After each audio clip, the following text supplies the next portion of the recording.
dizer que é uma alegria muito grande, depois de tanto tempo, depois da pandemia, de tantos desafios, para o mundo, mas também para o movimento espírita, dizer que é uma alegria enorme voltar a Goiânia e poder participar desse congresso que se tornou uma referência na programação espírita do Brasil e do mundo.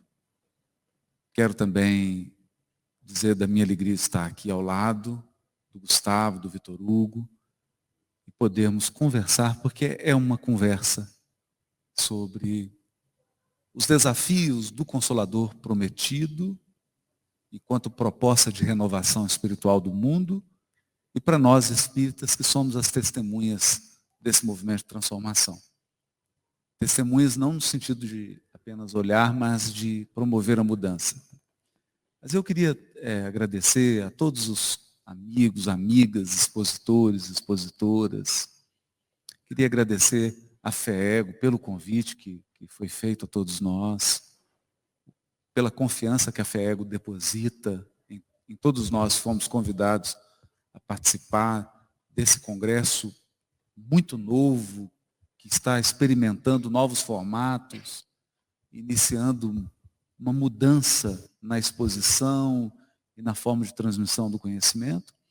E queria agradecer também a Fraternidade Sem Fronteiras, esse trabalho que dispensa qualquer tipo de comentário, ao pioneirismo também da Adriana, um trabalho lindo. Eles dão o exemplo de tudo que a gente vai falar aqui. Na verdade é isso, né? A gente fala aqui e na verdade eles estão vivendo. É bem assim. Bom, agora vocês.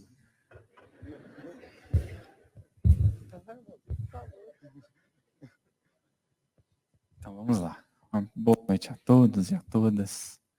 É uma alegria estar aqui. É uma alegria estar aqui porque existem pessoas que acreditam em nós, mesmo quando nós mesmos não acreditamos, e pessoas que dão oportunidades e confiam mesmo. Então eu queria agradecer muito à organização, à Federação Espírita do Estado de Goiás, porque me honra hoje com uma oportunidade que eu jamais pensaria. Uma vez eu ouvi um pastor evangélico, eu já vou falar a fonte direto, que aí já viu o discurso, né? Tem vezes que a gente sonha e Jesus apresenta coisas muito maiores, né? No sentido mesmo dos desafios que são apresentados. Então eu queria agradecer a confiança, porque se fosse para eu escolher, eu não escolhia estar aqui. E é muito bom a gente poder estar de volta. Eu vi o Haroldo falando do presencial, né? É muito bom a gente estar de volta, porque a gente partilha de uma presença e de uma troca de ideias e de energia, por que não? Que o online não faz. Embora o online seja muito bom, o presencial é extraordinário. Então, minhas primeiras palavras não poderiam ser outras. Estou muito feliz de estar ao lado do irmãozinho, ao lado do Haroldo. E espero que Jesus, seus emissários diretos, estejam conosco.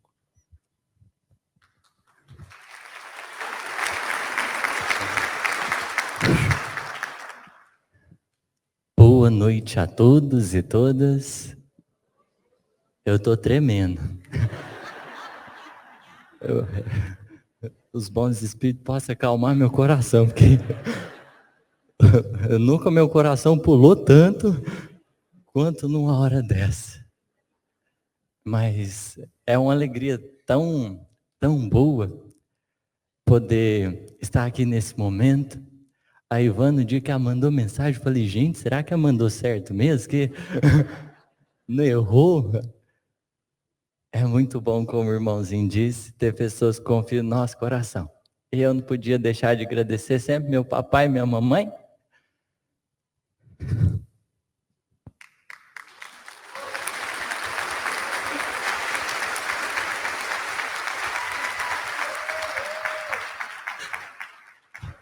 Porque cada dia que passa, eles têm me lembrado um cadinho mais do que a gente veio fazer aqui.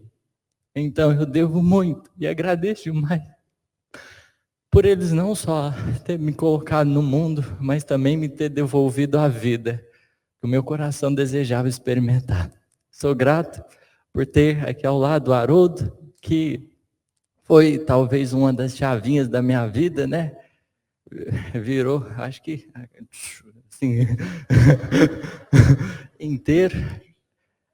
É alguém que me inspira a cada dia e que me ajudou verdadeiramente a estabelecer esses elos de amor e carinho com o divino amigo. E agradeço o irmãozinho, que é a razão de eu estar aqui, que Jesus, quando ele foi me ajudar, ele mandou sob medida. O presente veio em forma de pessoa e ele tem sido o companheiro que tem me ajudado a cada momento a não desistir do ideal do bem. Então, por trás de tudo isso, eu só queria agradecer. Chega o rei.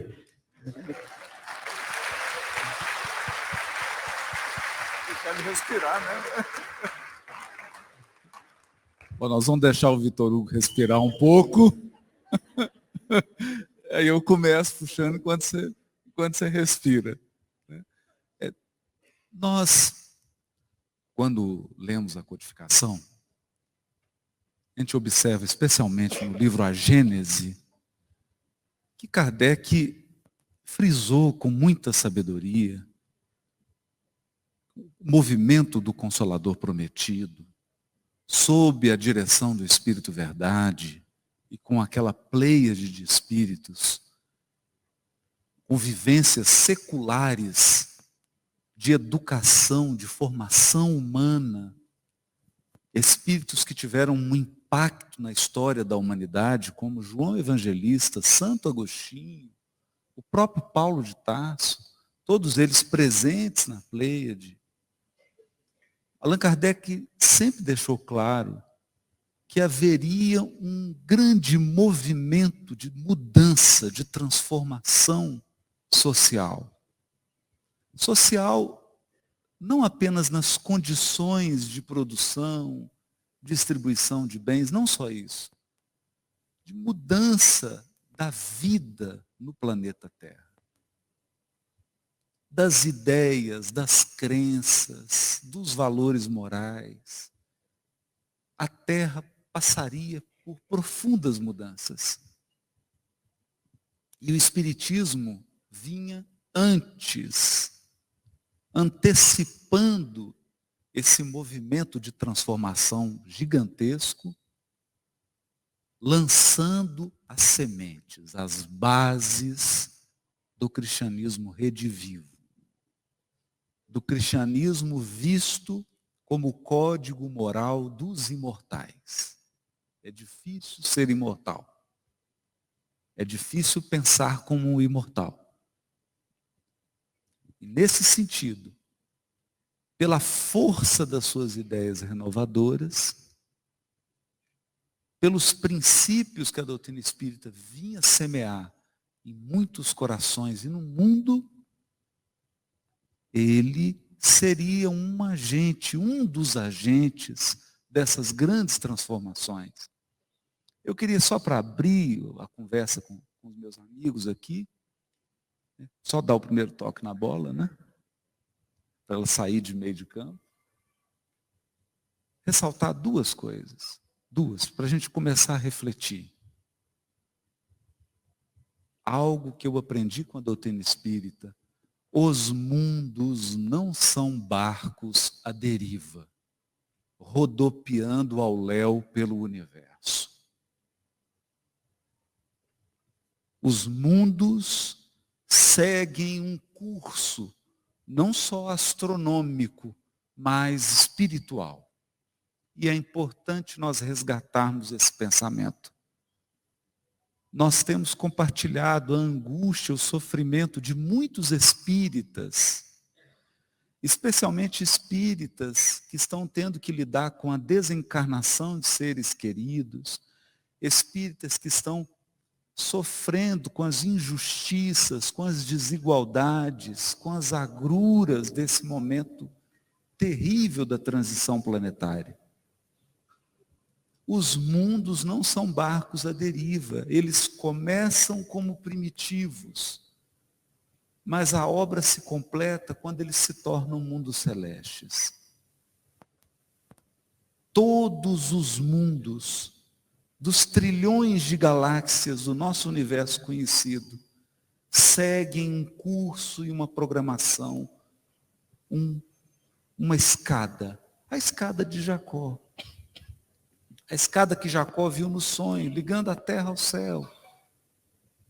Que os anjos desciam e subiam, subiam e desciam.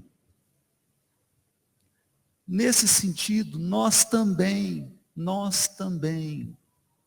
estamos num processo de aquisição de experiência.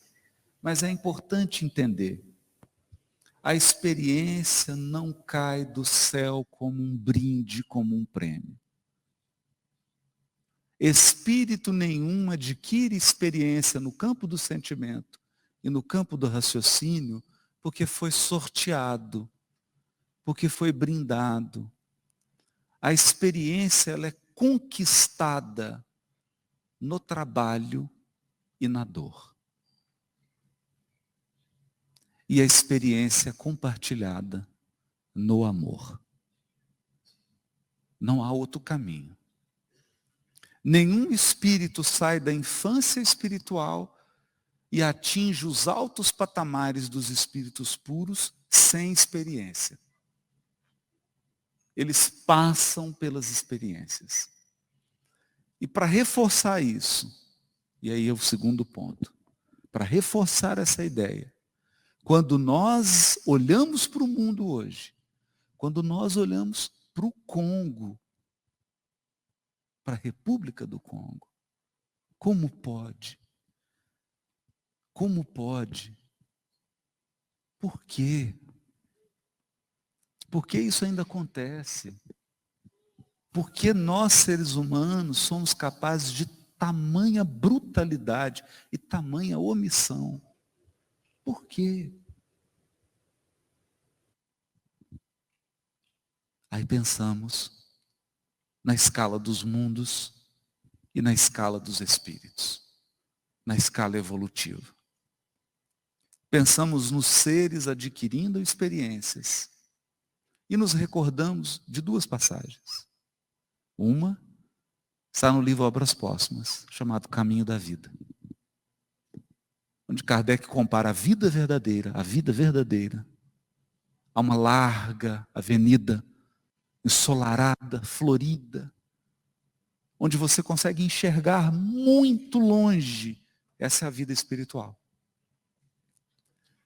Mas de vez em quando, em intervalos não regulares, florestas. Florestas fechadas. Florestas repletas de espinho. Florestas repletas de perigo. Florestas repletas de desafio. Essa é a vida corporal. Então, quando encarnamos, nós deixamos essa estrada larga, ensolarada, e caminhamos numa floresta. Não há garantias na encarnação. Veja, eu frequento aqui há mais de 10 anos. Tem mais, né? Muitos se foram. Muitos se perderam no caminho. Muitos feridos, traumatizados com as provas e expiações, perderam a confiança em Deus, se revoltaram. Muitos se perturbaram psiquicamente, porque a encarnação é uma floresta. Muitos abandonaram seus deveres. Muitos se entregaram ao mal e hoje são agentes de dor e de sofrimento na vida dos seus semelhantes. Muitos elegeram uma posição que eu ainda considero talvez pior, que é a posição do omisso crítico. Aquele que não colabora em nada, mas sempre critica com tanta precisão e com tanta ferocidade. incapaz de auxiliar, mas sempre pronto a apedrejar o menor erro daquele que trabalha com boa vontade.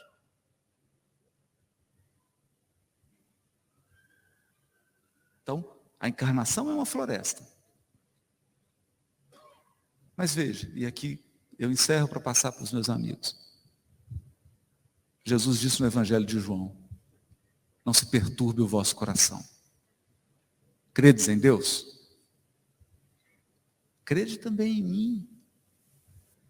Na casa de meu Pai há muitas moradas. Se isso não fosse verdade, eu não teria dito. Vou preparar-vos um lugar. Por quê? Não há mundos celestes no universo? Não há mundos ditosos? Era necessário que Jesus deixasse o orbe para preparar o que já existe? Não.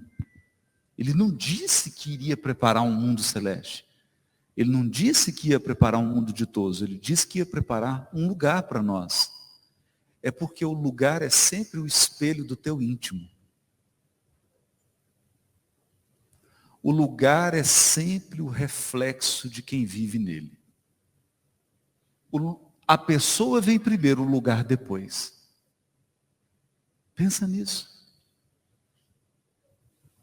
Se chega alguém equilibrado, o lugar se transforma em um ambiente equilibrado. Se chega alguém em paz, a paz se instaura naquele lugar.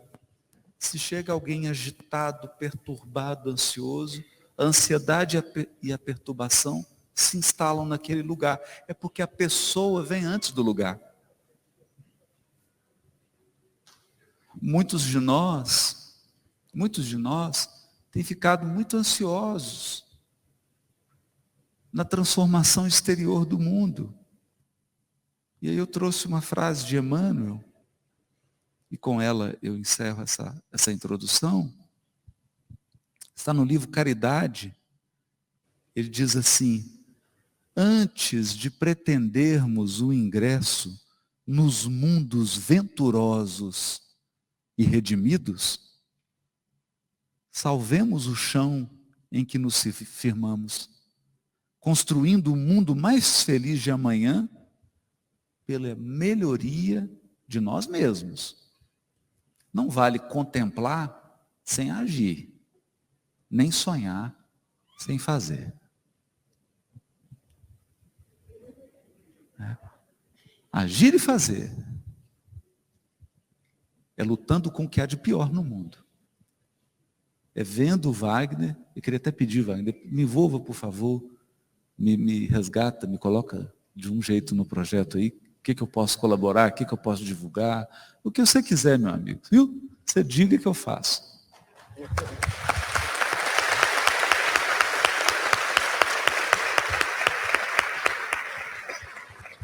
Porque quem não é capaz de enfrentar a República do Congo não é capaz de viver nos mundos venturosos.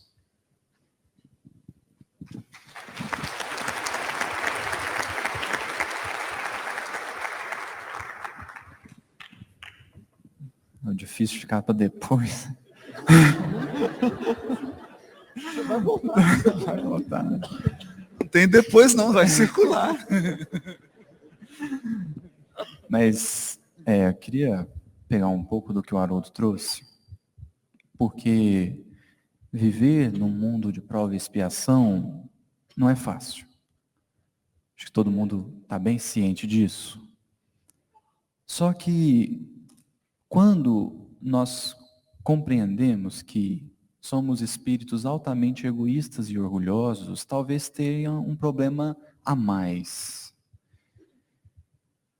Não poucos espíritos, ao tomarem contato com a vida no mundo de prova e expiação, têm a certeza de que encarnaram para resolver todos os problemas do mundo. E às vezes é difícil você mostrar e convencer alguém de que ele não veio para resolver os problemas do mundo. Existem problemas que estão muito além da capacidade dele. Então, quando a gente pensa o mundo de prova e expiação, tem um desafio curioso, eu diria. Há uma fala de Jesus no livro Boa Nova, no capítulo 8. Numa conversa de Jesus com Bartolomeu, ele diz assim: o evangelho terá de florescer primeiramente no coração da criatura antes de frutificar no espírito dos povos. E essa é uma frase que me põe muito a pensar, porque ela parece nos pedir um cultivo do bom senso. O que eu posso fazer? E tem muita gente querendo mudar a sociedade, não reconhecendo que sociedade é feito de pessoas, e não tem jeito de você juntar pessoas ruins e montar uma sociedade boa. Porque se você junta um grupo de pessoas, ainda que inteligentes, mas moralmente frágeis, e coloque leis, coloque regras, coloque imposições, essas inteligências vão arrumar um jeito de burlar o sistema.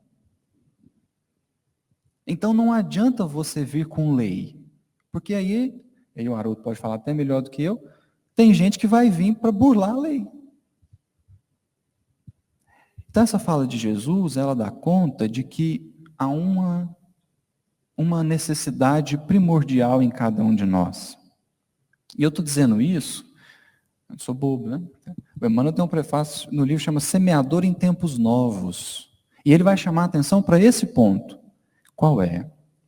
O evangelho terá de florescer primeiramente no coração da criatura, antes de frutificar no espírito dos povos.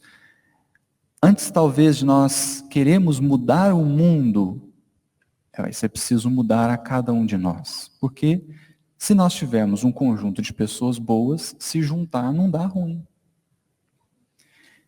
E nesse sentido, nesse prefácio, o Emmanuel vai chamar a atenção para a necessidade do desenvolvimento do sentimento. E quando a gente fala sentimento, nós não estamos dizendo sentimentalismo. Talvez mais próximo do que eu estou querendo expressar, seja a referência do livro Emmanuel, no capítulo 35, na segunda parte. O capítulo chama Educação Evangélica e Emmanuel escreve um item chamado A Formação da Mentalidade Cristã. De forma que o grande convite do Evangelho para hoje, e Emmanuel vai escrever isso lá, ele diz assim: atualmente todo o nosso trabalho visa a formação da mentalidade cristã. Porque mentalidade cristã é nós entendermos o que de fato importa e o que de fato é possível ser feito. Mentalidade cristã significa raciocinar que não dá para ser uma pessoa, ou não dá para buscar algo dentro da casa espírita e isso não ser a mesma busca fora. Formação da mentalidade cristã quer dizer que existem princípios e propósitos que nós vamos adotar, independente se tiver alguém vendo ou não. Porque enquanto o Evangelho não, e aí eu acho bacana a forma como Jesus apresenta no Boa Nova, enquanto o Evangelho não florescer em mim, ele não frutifica fora. E eu estou dizendo isso porque existe então uma tarefa primordial, que é o desenvolvimento do sentimento sob as luzes do Evangelho. Isso quer dizer, formação da mentalidade cristã é colocar as lentes do Cristo nos nossos olhos para que a gente enxergue a vida, não no olhar indiferente de quem acha que não pode fazer nada, nem no olhar orgulhoso de quem acha que pode fazer tudo, mas num olhar sensato que busca o seu lugar. O que eu posso fazer? Nesse sentido, aparece o desafio. O Espiritismo mostra que a evolução espiritual, ela é individual e intransferível. A ponto de Emmanuel escrever uma mensagem no livro Busque e Acharás, intitulada Nossa Maior Tarefa, e ele diz assim: amas talvez a muitos que não te entendem.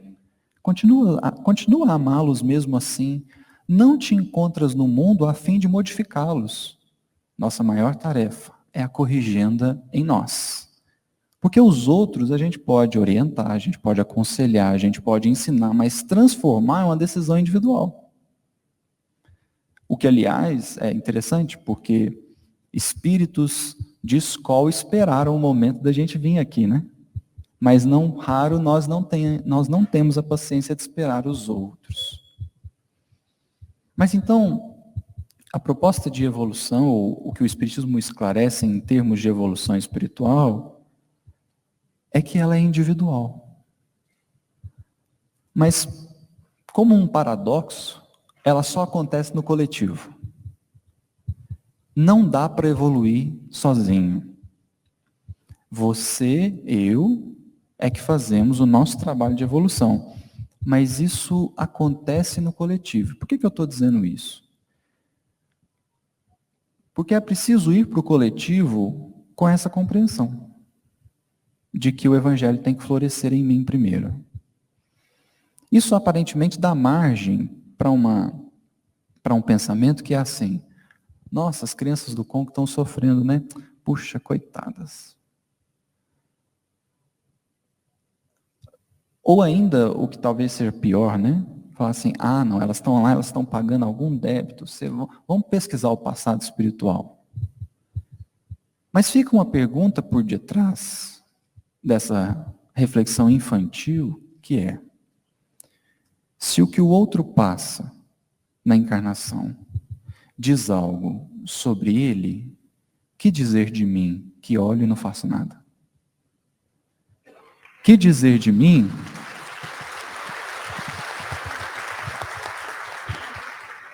Porque a evolução é individual, mas ela acontece no coletivo. Então, nós não somos chamados a encontrar a dor do outro para explicá-la, mas para acolhê-la, porque aí é o que a Meimei convida, né? Na mensagem Escola da Bênção, ela diz assim: pelo menos uma vez por semana, sai de ti mesmo e busca na caridade a Escola da Bênção. De forma que quando nós dizemos, e aqui é um dos desafios que eu acho, né, que eu enxergo no Espiritismo ou no movimento espírita perante os novos tempos, que é o desenvolvimento do sentimento, no sentido da formação da mentalidade cristã, que é essa mentalidade, que se preocupa com o coletivo, mas sem perder de vista que o foco é individual, que a evolução é individual, ela não é, eu não posso evoluir pelo outro. Mas quando nós então compreendemos isso, é que então nós vamos alcançando os pontos mais sublimes da vida. É quando eu compreendo que a dor do outro, e aí é algo que certa vez eu estudava com o Vitor Hugo, da mulher hemorroísa, né? A mulher toca as vestes de Jesus, Jesus para e pergunta: quem me tocou? Alguém me tocou porque de mim saiu virtude. Então, o contato com a dor do outro, o contato com as dificuldades do outro, não é para que a gente explique, muitas vezes, mas para que a gente permita ali despertar o melhor de nós. Porque a isso somos chamados, a isso somos convocados. Para que essa mentalidade cristã seja formada no sentido de que cada qual vai então trabalhando dentro do seu campo de ação e dentro daquilo que pode fazer para construir um mundo melhor. Compreendendo que é preciso trabalhar egoísmo, orgulho, não no clima agressivo que quer chegar e arrancar tudo, né? Porque aí a gente lembra da parábola do joio e do trigo. Quer que a gente arranque o joio? Eu falo, não, senão vocês vão arrancar trigo junto. Deixa eles crescerem. No período da seiva a gente faz a separação. A gente busca esse sair de si mesmo, não no movimento violento de dizer assim, então agora eu não vou pensar mais em mim, porque isso é besteira. Mas num movimento pedagógico de dizer, eu penso demais em mim, deixa eu tentar pensar em mais alguém. Eu quero demais para mim, deixa eu tentar querer para mais alguém. E aí a gente vai trabalhando para formar essa mentalidade cristã. Porque hoje, inclusive até foi um comentário que li certa vez, a respeito, uma crítica, né? Uma análise sobre aquele Deus irado, né, que muitas pessoas cultivam, e aí a pessoa diz assim, é um Deus que é pior do que muitas criaturas. Então a gente vai sendo convidado a trabalhar essa intimidade, porque perante os novos tempos, há uma necessidade urgente de desenvolvimento do sentimento. Não o sentimentalismo, mas o sentimento com o Cristo. Porque eu, particularmente, quando eu olho para mim, eu ainda não me sinto pronto para o convite do Cristo. Aquele que quiser vir após mim, negue-se a si mesmo. Tome a sua cruz e me siga. A mentalidade cristã é, sobretudo, a mentalidade que entendeu o papel da dor, o papel da dificuldade, o papel do obstáculo, a necessidade do perdão, da indulgência, dessa fraternidade que nos conecta muito mais do que qualquer outra coisa. Porque aí sim, nós estaremos talvez mais preparados para o que há de vir em termos evolutivos e planetários.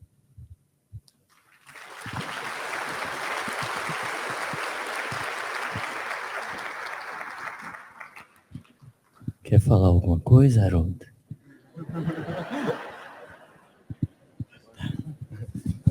Agora é a tua vez. Tá. Depois de aprender um cadinho, vamos trazer aqui no início do livro Consolador, eles fazem uma pergunta para Emmanuel interessante. Apresentando o Espiritismo na sua feição de Consolador prometido pelo Cristo, 3 aspectos diferentes, científico, filosófico, religioso. Qual desses 3 aspectos é o maior? Qual é o aspecto maior? Aqui não está considerando, num desafio competitivo, de exclusão, mas aquilo que, de certo modo, nos cabe prestar um pouquinho mais de atenção. E aí Emmanuel, ele vai dizer,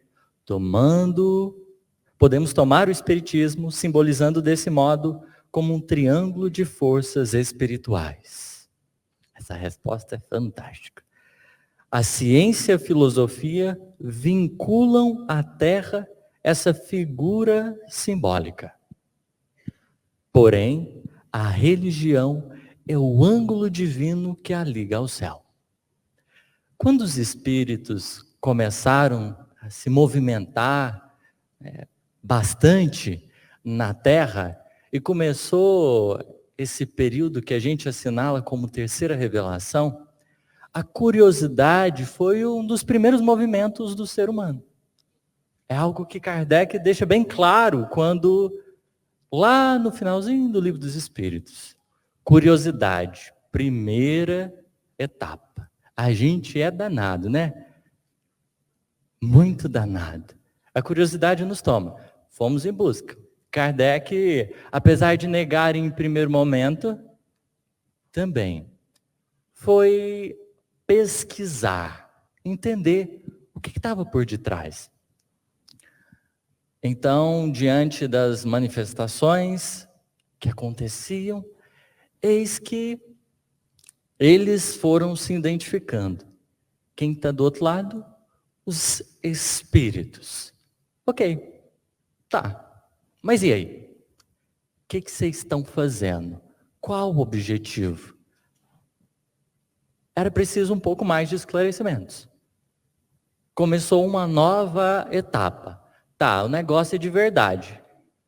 Mas o que isso significa? O que representa? Então começa a se desenvolver filosofia. A ciência espírita já estava testada. Foi fenômeno de cabo a rabo, de todo jeito que a gente pensar. Foi muita coisa. De todas as formas para poder ser experimentado. Sim. Mas era preciso compreender, para além do fato, algo que estava por detrás. Essa filosofia espírita surge, começa a se desenvolver. Os espíritos começam a expressar seu pensamento. O negócio fica bom. E a gente começa a ter um pouco mais de dimensão das coisas. O Haroldo estava falando aqui, né, a gente começa a entender, pera lá, a Terra não é o principal mundo, nem o mundo mais evoluído. A gente começa a entender algumas coisas importantíssimas. Porque depois da desencarnação de Jesus, a gente viveu um período de imaturidade religiosa. Porque a gente começou a criar um tanto de coisa que no fundo representava muito mais a gente do que efetivamente o divino amigo. Tá, mas Kardec foi pesquisando, os espíritos foram se manifestando, foi coisa demais. O livro dos espíritos vem, um monte de informações. Mas tá, a gente começa a entender o espírito, o ser inteligente da criação. Deus, a inteligência suprema, a causa primária de todas as coisas. A gente começa a se atentar sobre a imortalidade, reencarnação, pluralidade das existências. Um monte de trem. Mas, e aí? Ficarei apenas nisso? Um punhado de informações? Qual o grande destino? Qual a importância do aspecto moral na doutrina espírita? Tem muita gente que olha para o Evangelho segundo o Espiritismo e coloca que é uma herança católica. Amém. Foi muito boa. E se surgisse na humanidade outras parecidas, a gente ficaria muito feliz. Porque foi um investimento profundo dos espíritos. Mas qual a importância do aspecto moral? Você começa a ficar sabendo, olha, existe mundo feliz, tem espírito perfeito, a felicidade é a destinação, mas e aí? O que o aspecto moral poderia nos oferecer? É como se a gente ficasse chupando o dedo, assistindo televisão, se simplesmente a gente soubesse de tudo e não pudesse participar. O que é o aspecto moral da doutrina dos espíritos?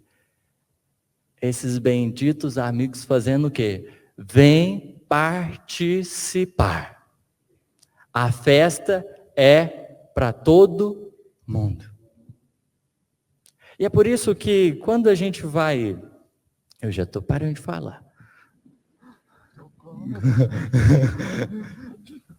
Quando a gente vai, então, para Kardec, ele vai dizer, por meio do Espiritismo, a humanidade tem que entrar numa nova fase, a do progresso moral, que lhe é consequência inevitável.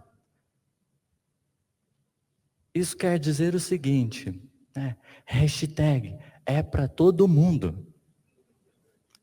Não importa qual espírito que seja.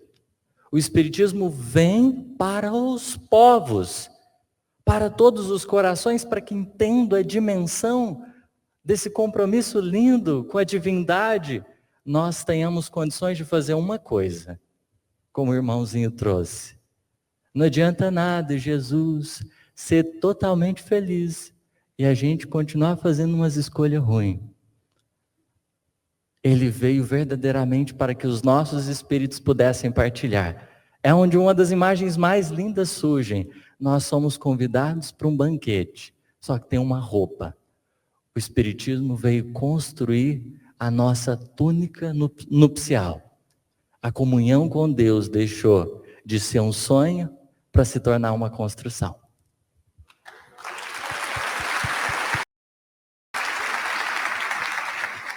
Chega o rei. Vou puxar os fios. O Gustavo falou da passagem da mulher hemorroíça. Quando Jesus diz, o original grego diz dinamis. Daí, dinamis gera a palavra dínamo. Força, poderes. E Vitor Hugo cita essa passagem do Consolador, que Emmanuel diz que o Espiritismo é um triângulo de forças. É dinamis também. É a mesma palavra. Eu vou ver se consigo unir essas duas coisas. André Luiz diz numa agenda cristã: a virtude não é uma boca que fala, é um poder que se irradia. Vou repetir. A virtude não é uma boca que fala, é um poder que se irradia. Então hoje, enquanto minha esposa estava tomando banho para preparar para a gente vir para cá, eu fiz uma oração e eu vou tirar uma mensagem para o momento da noite. O que vocês querem que seja o momento da noite? O que vocês esperam de mim no momento que eu subir ali, para poder abrir com os meus amigos essa roda de conversa? Caiu para mim essa passagem aqui.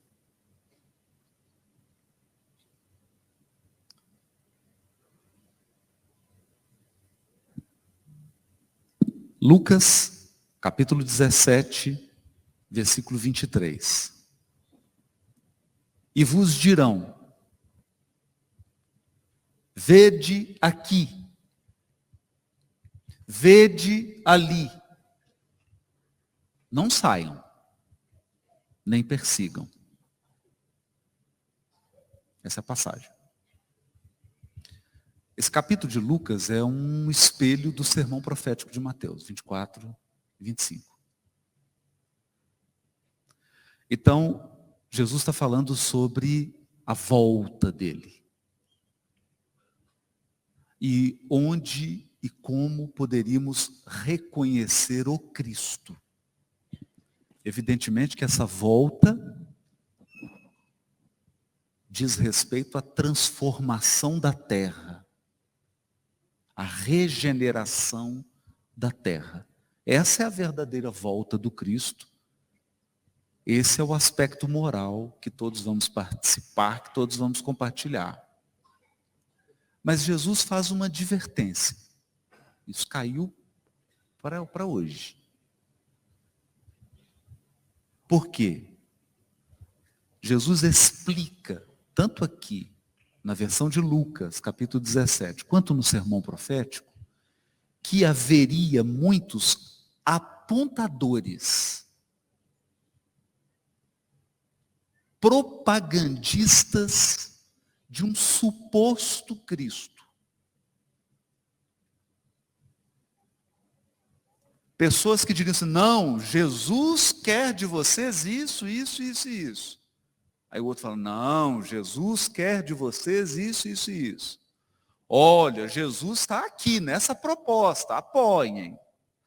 E outros que diriam: não, Jesus está nessa outra aqui, apoiem. E o Cristo pede para não ouvir nenhum deles. E Emmanuel comenta esse versículo. Está no Caminho, Verdade e Vida, capítulo 19. Ele diz assim: essa mensagem caiu para cá hoje. Os Espíritos queriam isso. Eu não contei para os dois, para ver se era verdade mesmo. Mas como os dois falaram do mesmo assunto, eu falei: então é verdade, eu vou ler a mensagem que caiu. Eu estou começando a achar que esse negócio de espírito existe mesmo. As exortações do mestre aos discípulos são muito precisas para provocarem qualquer incerteza ou decisão. Quando tantas expressões sectárias requisitam o Cristo para os seus desmandos intelectuais, é justo que os aprendizes novos, na luz do Consolador, meditem a elevada significação deste versículo de Lucas. Na propaganda genuinamente cristã, não basta dizer onde está o Senhor. Indispensável é mostrá-lo na própria exemplificação.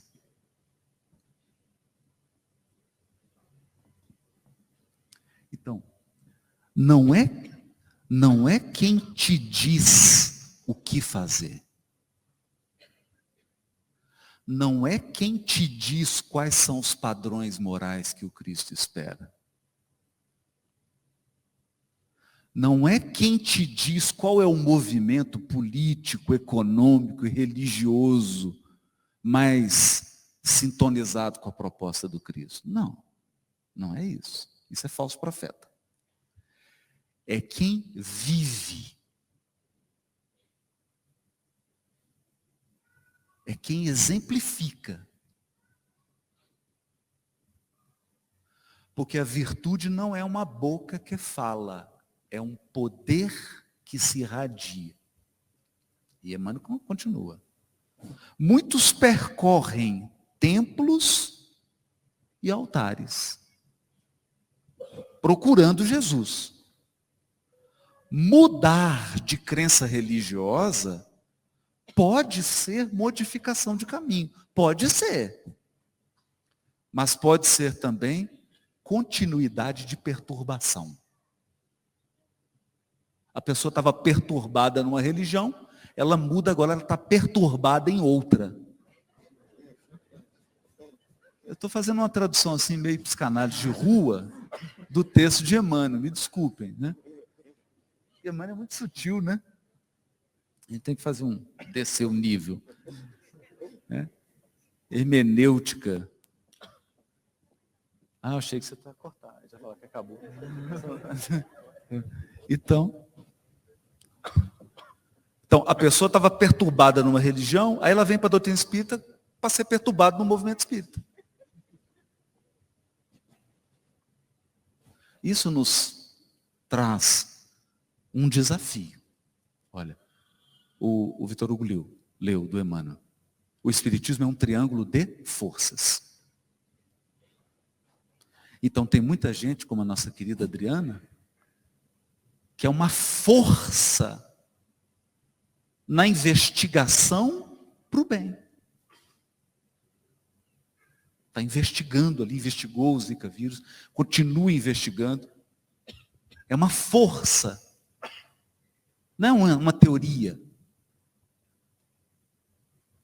Tem outros que são uma força na reflexão filosófica. Por exemplo, vocês já leram aqui o livro do César Braga Said?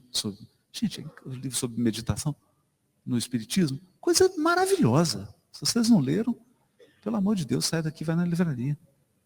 É sensacional. Você te ensina a pensar os alicerces da coisa. É uma força. E tem pessoas que são uma força na exemplificação moral. Olha o movimento Fraternidade Sem Fronteira. Então, percebe? Os aspectos do Espiritismo são virtudes que se irradiam.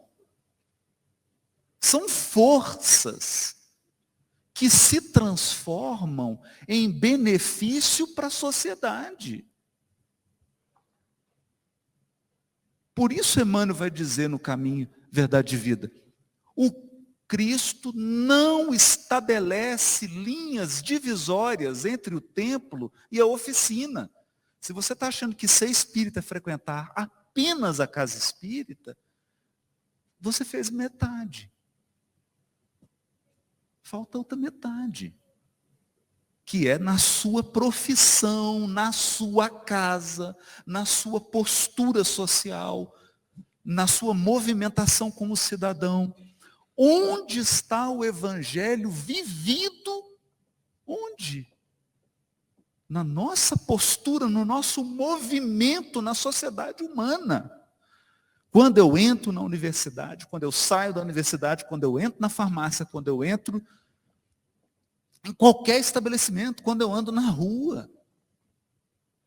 Você andando na rua é uma virtude, um poder que se irradia, ou é uma perturbação ambulante, citando questões do Livro dos Espíritos? Essa é a questão, gente. Por quê? Por que eu estou dizendo isso? É aí que eu puxo o fio aqui. Consolador para os tempos modernos. Como estão os tempos modernos? Não. Senão depois vamos falar que eu usei moderno no sentido equivocado. Nos tempos atuais. Então, 2023, para ser mais preciso. O que é o Consolador? É o seguinte, Organização Mundial da Saúde. Em cada 4 pessoas do mundo, uma tem distúrbio do sono.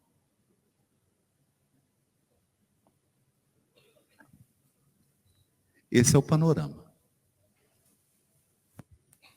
Em cada 8 encarnados, um tem um transtorno mental. 1, 2, 3, 4, 5, 6, 7, 8. Aqui estou na primeira fileira. Um de nós. São 1 bilhão de pessoas com transtorno mental. Transtorno mais prevalente, depressão. 350 milhões de encarnados com depressão. O segundo, os transtornos de ansiedade. Todos, não só transtorno de ansiedade generalizada, mas vários outros. Síndrome do pânico.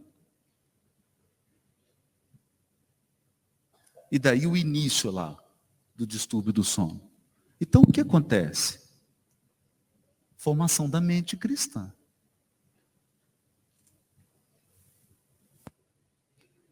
Formação da mente cristã.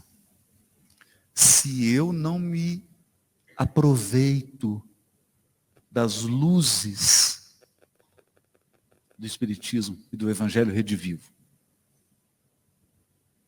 para construir o equilíbrio da minha mente, porque ninguém desequilibra uma mente do dia para a noite.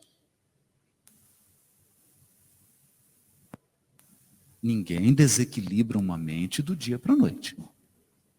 Dá trabalho para desequilibrar a mente.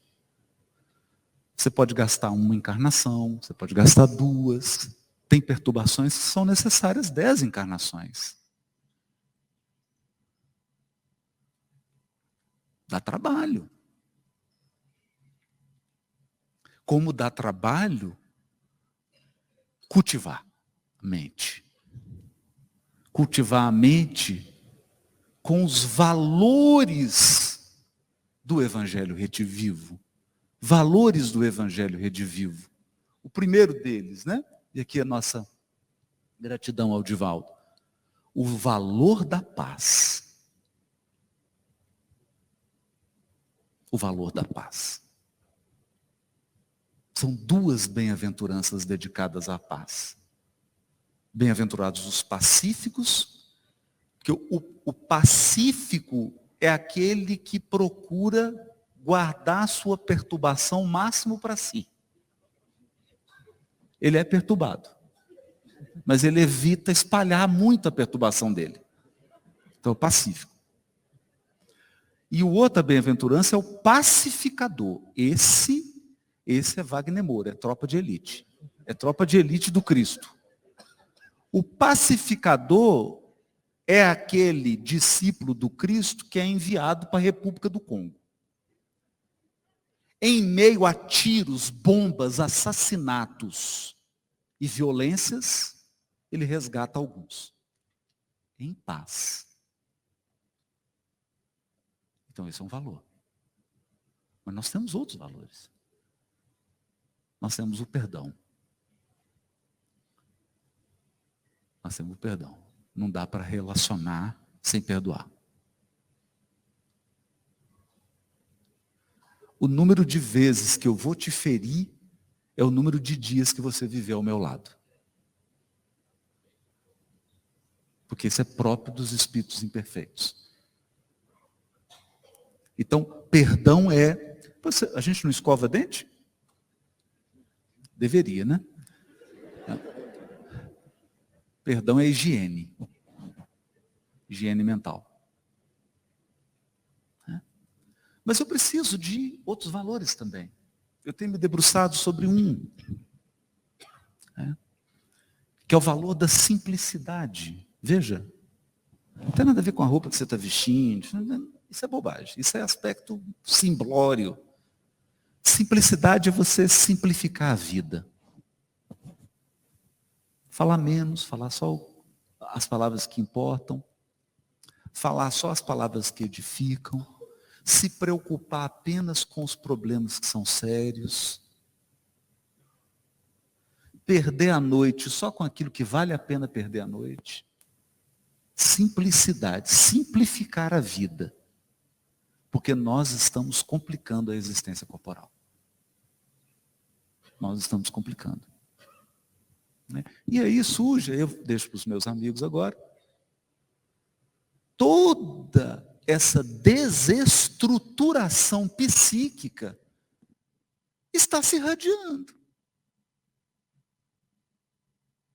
para as instituições, para os movimentos sociais, para a família. Para a família. Para a relação afetiva, para a vivência da sexualidade, para tudo. Claro, porque esse é lugar.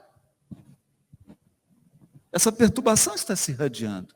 E, naturalmente, essa irradiação deixou de ser irradiação cristã, né, que é o nome da casa aqui, e nós temos no movimento espírita as irradiações da perturbação.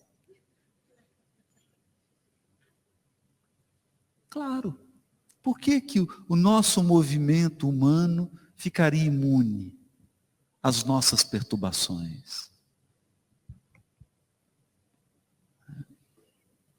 Então, eu lanço esse desafio agora para os amigos, né? Será que não está faltando, não é o básico? Será que não está faltando, na nossa experiência de 2023, um elemento básico? Eu vou lançar essa provocação. Chegaram para o Chico, o papai chegou para o Chico, qual a novidade? O Chico olhou e falou, novidade, meu irmão? O Evangelho de Nosso Senhor Jesus Cristo. Porque não é uma novidade intelectual, é uma novidade de realidade. Qualquer pessoa que se dispuser a viver segundo os princípios do Cristo, essa pessoa é uma novidade no mundo. É uma novidade.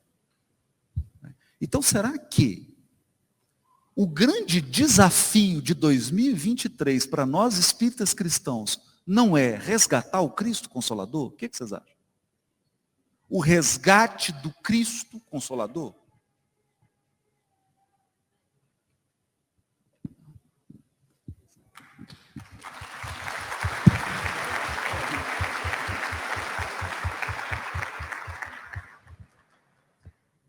Eu acho que é.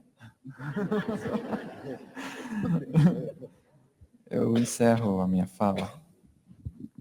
Até peguei aqui agora, porque está uma mensagem de Emmanuel que eu acho que ela é tão oportuna, se chama Que temos com o Cristo?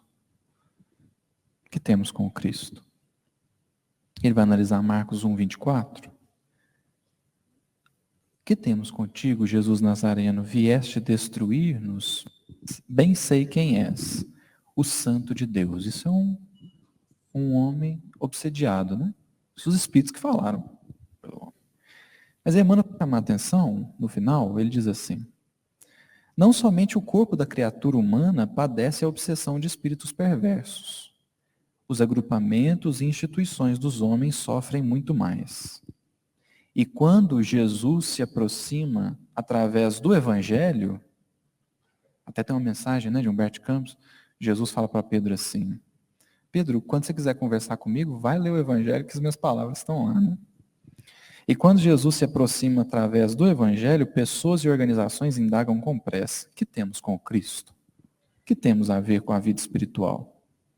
É preciso permanecer vigilante à frente de tais sutilezas, porquanto o adversário vai penetrando também os círculos do espiritismo evangélico, vestido nas túnicas brilhantes da falsa ciência. Quando a gente confunde consolador prometido com investigação prometida, né? Consolo, né? Consolador, porque instrução é coisa que o tempo resolve, né? Mas o consolador é algo mais imediato.